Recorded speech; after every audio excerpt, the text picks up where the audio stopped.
لله نحمده ونستعينه ونستغفره ونعوذ بالله من شرور أنفسنا ومن سيئات أعمالنا من يهده الله فلا مضل له ومن يضلل فلا هادي له وأشهد أن لا إله إلا الله وحده لا شريك له وأشهد أن محمدا عبده ورسوله يا أيها الذين آمنوا اتقوا الله حق تقاته ولا تموتن إلا وأنتم مسلمون يا أيها الناس اتقوا ربكم الذي خلقكم من نفس واحدة وخلق منها زوجها وبث منهما رجالا كثيرا ونساء واتقوا الله الذي تساءلون به والأرحام إن الله كان عليكم رقيبا يا أيها الذين آمنوا اتقوا الله وقولوا قولا سديدا يصلح لكم أعمالكم ويغفر لكم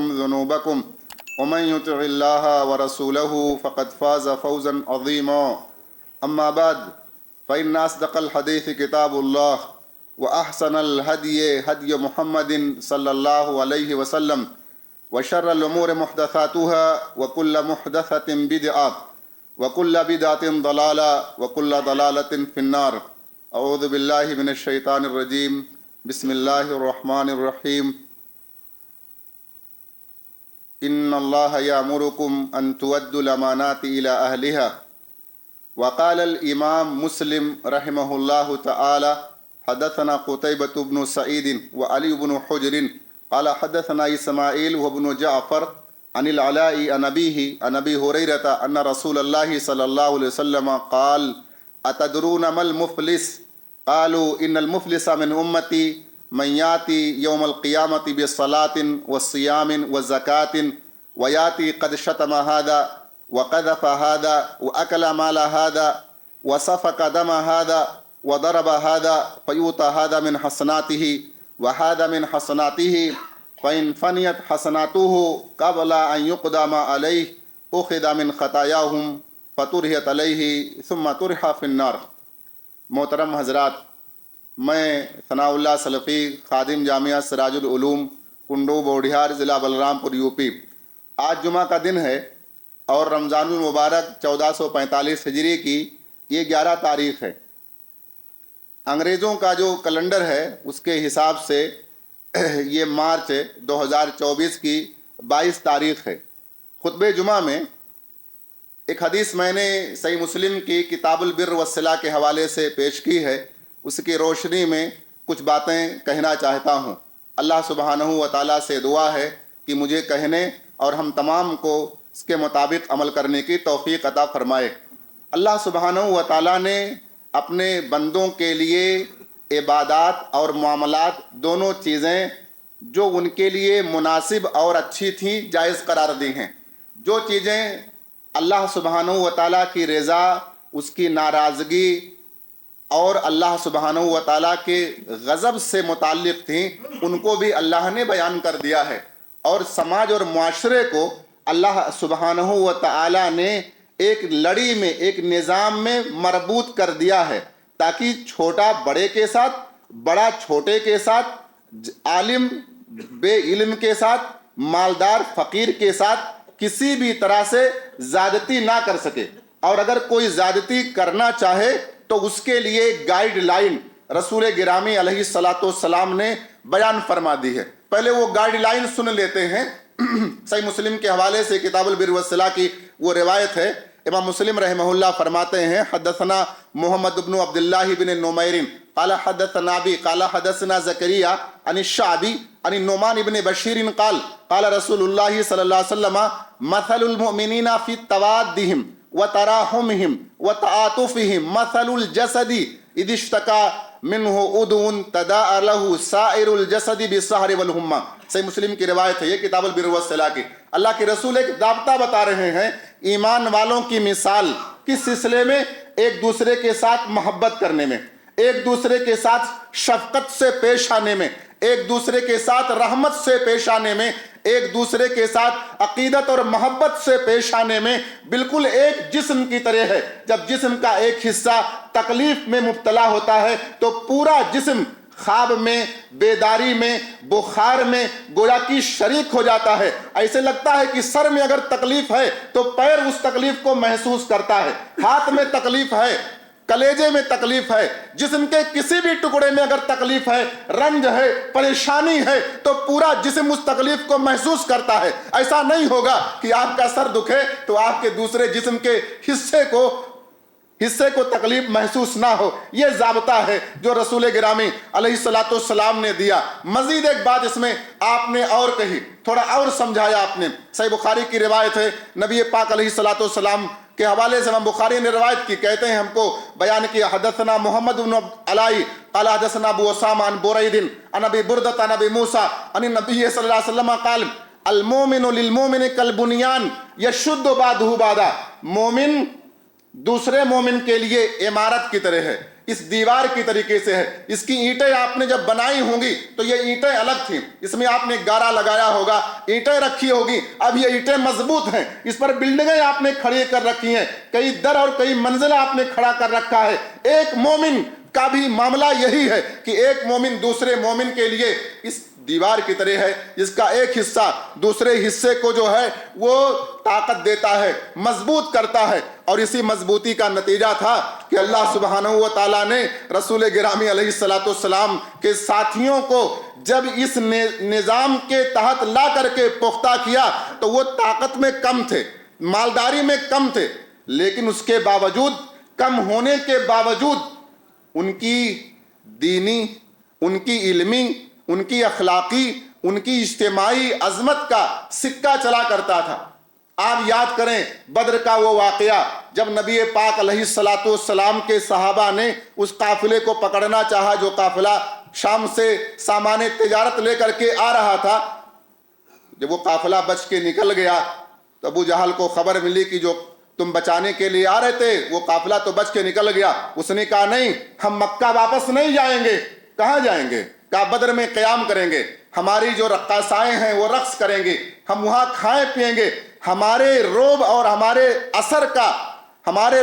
ہماری بہادری کا اثر پورے عرب پر پہنچے گا. لیکن اللہ سبحانہ و تعالیٰ ایک پلان کرتا ہے, ایک پلان دنیا کے لوگ بھی کرتے ہیں, اور دنیا نے دیکھا کہ وہ لوگ جن کو نہتھے کہا کرتے تھے انہوں نے اچھی خاصی طاقت والی ٹیم کو پسے پشت کر دیا. اور ابو جہل نے کہا تھا فلو غیر عکار قتلنی, کاش کسانوں کے علاوہ کسی اور نے مجھے مارا ہوتا. عربوں کے یہاں کسان جو ہے نا وہ کمتر مانے جاتے تھے. یہ اس نظام کا فائدہ تھا جو رسول گرامی علیہ الصلوۃ والسلام کے ذریعہ اللہ سبحانہ و تعالیٰ نے دنیا انسانیت کی ہدایت کے لیے دیا تھا. آئیے آگے بڑھتے ہیں. جو روایت میں نے پڑھی ہے, مشہور صحابی ابو ہریرہ رضی اللہ عنہ اس حدیث کو بیان فرماتے ہیں. ایک دن رسول اللہ صلی اللہ علیہ وسلم نے اپنے ساتھیوں سے پوچھا کہ اتدرون مل مفلس, آپ جانتے ہو مفلس کون ہے؟ فلاش آدمی, فقیر آدمی, غریب آدمی کون ہے؟ سب لوگ جانتے ہیں کہ اس کے پاس روپیہ پیسہ نہ ہو. دنیا کے حساب سے یہ جواب ہے کہ روپیہ پیسہ جس کے پاس نہ ہو وہی مفلس قلاش آدمی ہے. یہ تو دنیا کے اعتبار سے جواب تھا, لیکن آخرت کے حساب سے یہ جواب صحیح نہیں تھا, اس لیے کہ دنیا کی جو زندگی ہے کیا ہے, وہ وقتی ہے. 60 سالہ, 70 سالہ, 80 سالہ, 90 سالہ زندگی ہے, پھر اس زندگی کو ختم ہونا ہے, ختم ہونا ہی ہے. کہا جاتا ہے کہ خلیفہ ابو جعفر منصور نے اپنے وزیر سے کہا یار یہ منصب, یہ پوسٹ بڑی اچھی چیز ہے, حکومت بڑی اچھی چیز ہے, اگر موت نہ ہوتی. تو اس نے کہا وزیر نے کہ بادشاہ سلامت اگر موت نہ ہوتی نا تو آپ یہاں پہنچتے ہی نہیں. تم سے پہلے جو ایک شخص یہاں تخت نشین تھا اس کو بھی اپنے خدا ہونے پہ اتنا ہی یقین تھا, وہ بھی سمجھتا تھا کہ یہ دنیا کی زندگی دائمی ہے, ہمیشہ رہے گی, مگر کبھی نہیں ہمیشہ رہے گی. نہ میں رہوں گا نہ آپ رہیں گے. مجھ سے پہلے بہت سے لوگ آئے, میرے بعد بہت سے لوگ آئیں گے. ایک زمانہ گزر چکا ہے, ایک زمانہ آئے گا, آج موجود ہیں, بہت سے پیدا ہو رہے ہیں, بہت سے جا رہے ہیں. پھر ہمارے لیے کیا ہے؟ زوال ہے, اختتام ہے, ہم جا رہے ہیں دنیا سے. ہم نہیں تھے, ہیں, نہیں رہیں گے. کہا کہ مفلس کون ہے؟ تو صحابہ کرام نے جواب دیا کہ مفلس وہ ہے من لا درہم لہ ولا متاع, جس کے پاس درہم نہ ہو, زندگی گزارنے کا سامان نہ ہو, لازمی جو سامان ہے وہ نہ ہو. اللہ کے رسول علیہ الصلوۃ والسلام نے ایک ضابطہ بتایا آپ نے، فرمایا ان المفلس من امتی یاتی یوم القیامہ بصلاۃ، میری امت کا حقیقی مفلس وہ ہے جو قیامت کا دن ہوگا، آئے گا اس حالت میں کہ اس نے نماز بھی پڑھی ہوگی، تراویح بھی پڑھی ہوگی، تہجد بھی پڑھا ہوگا، نفلی نمازیں بھی ادا کی ہوں گی، فرض بھی پڑھا ہوگا، 5 وقتہ نمازیں بھی ادا کی ہوں گی، جمعہ بھی پڑھا ہوگا، لیکن روزہ بھی رکھا ہوگا، بصلاۃ و صیام، نفلی روزے بھی، فرض روزے بھی، اور وزکات، زکات بھی دی ہوگی، لیکن اس نے کچھ جرائم کیے ہوں گے، یاتی قد شتم ھذا، آئے گا ایک کسی کو گالی دی ہوگی، ان کو گالی دی ہوگی۔ دیکھیں ہمارے یہاں جو گالی ہے نا، اس نے اتنا اثر کر لیا ہے اب کہ ہم لوگ چھوٹے بچوں کو پکارتے ہوئے بھی گالی دیتے ہیں۔ مائیں جو ہیں، تربیت جن کے ذمہ ہے بچوں کی، دینی تربیت، اسلامی تربیت، وہ بھی بچوں کو گالی دیتی۔ سماج اور معاشرے کے فرق کے ساتھ گالیوں کی جو نوعیت ہے وہ بدلتی رہتی۔ ہمارے یہاں تربیت دیتے ہوئے عورتیں بچوں کو دودھ پلاتے ہوئے جب تھوڑا روتا ہے بچہ تو کہتی ہیں چپ جا، شیطان آ رہا ہے، جنات آ رہا ہے، سانپ آ رہا ہے، بندر آ رہا ہے، کتا آ رہا ہے، اور اس کے بعد اپنے بچوں کو مختلف جانوروں کے نام سے جو ہے موسوم کرتی ہیں کہ کتا کہیں کا، بندر کہیں کا، اور بھی چیزوں کا تذکرہ کرتی ہیں۔ وہ چپ ہو جا، گالی۔ ہم لوگ جب بڑے ہوتے ہیں، بڑے ہونے کے بعد جب کبھی کسی سے تو میں ہو گئی، ناراضگی ہو گئی، آپ غصہ ضرور ہوئیے، اختلاف ہوتا ہے، فطری ہے، اختلاف ہوگا، بہت سی چیزیں آپ پسند کرتے ہیں، بہت سی چیزیں مجھے پسند نہیں ہیں، یہ تو چیزیں فطری ہیں، لیکن جب آپ حد سے آگے بڑھتے ہیں اختلاف کی صورت میں تو انسان گالی گلوچ دینا شروع کر دیتا، گالی گلوچ دینا شروع کر دیتا ہے۔ اور اللہ کے نبی علیہ الصلوۃ والسلام نے یہ جو گالی گلوچ کا انداز ہے نا، اس سے روکا ہے، منع کیا ہے۔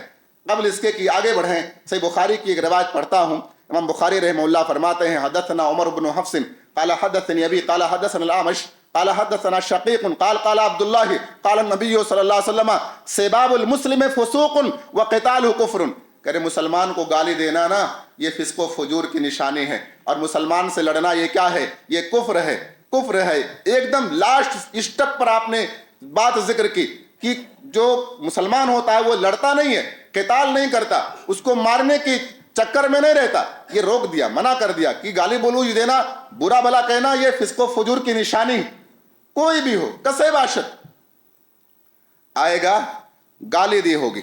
وقد شتم ھذا، پہلی بات گالی دی ہوگی۔ دوسرا وقذف ھذا، الزام لگایا ہوگا۔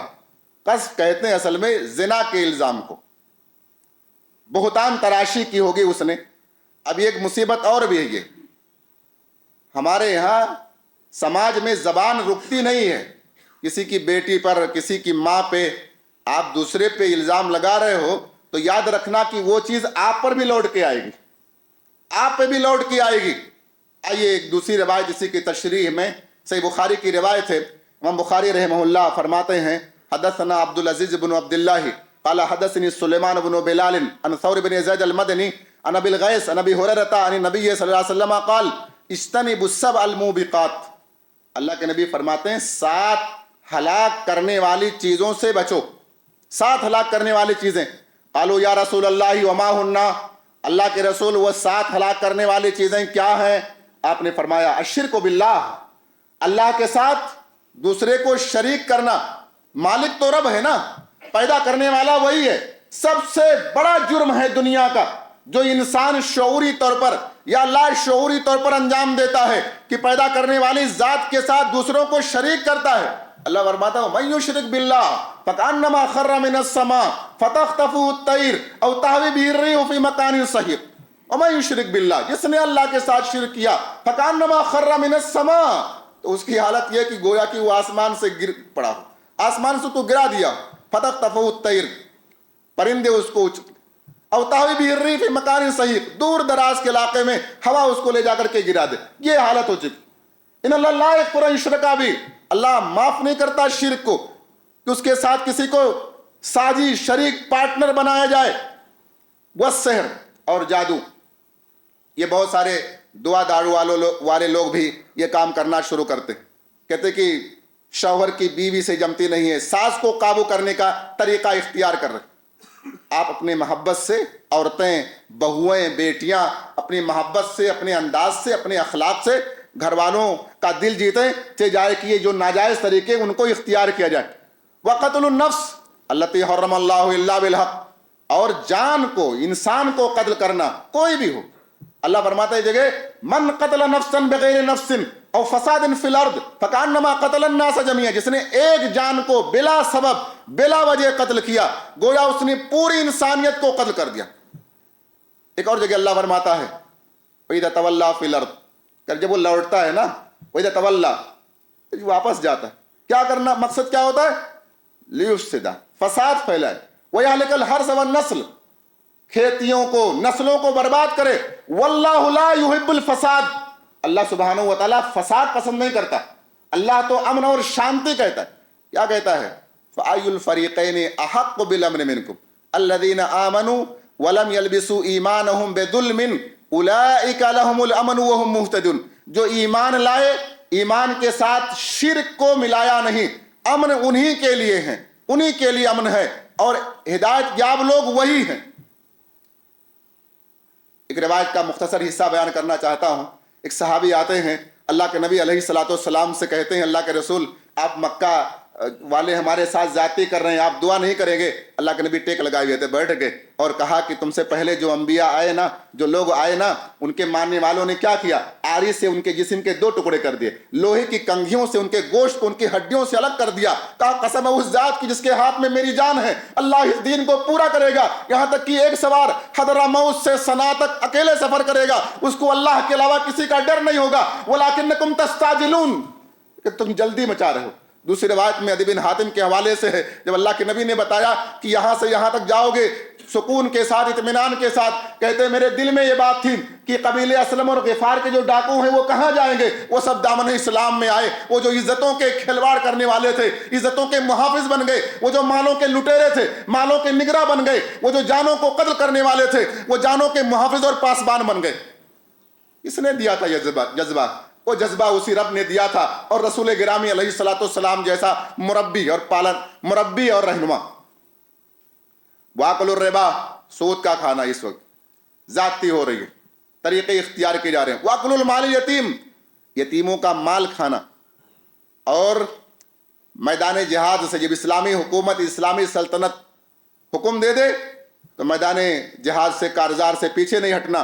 اور آخری ٹکڑا جس کے لیے میں نے یہ حدیث پیش کی ہے، وقذف المحصنات المؤمنات الغافلات، کہہ رہے ایمان والی پاک دامن عورتوں پہ الزام لگانا، یہ ان 7 چیزوں میں سے ایک ہے جو انسان کو ہلاک کرنے والی۔ الزام لگانا، ان کو فحاشی سے، بے حیائی سے، خرافات سے، زنا سے کوئی تعلق نہیں ہے، انسان الزام لگاتا ہے، ظاہر سی بات ہے اس کے لیے گواہی چاہیے، شریعت نے اس کے لیے گواہی متعین کر رکھا ہے، یہ نہیں کہ آپ جس کو چاہو اپنی زبان سے بولتے رہو، نہیں، نظام ہے رب العالمین کا، اس لیے ضروری ہے ہمارے لیے بھی اور آپ کے لیے بھی اس کا پاس و لحاظ کریں۔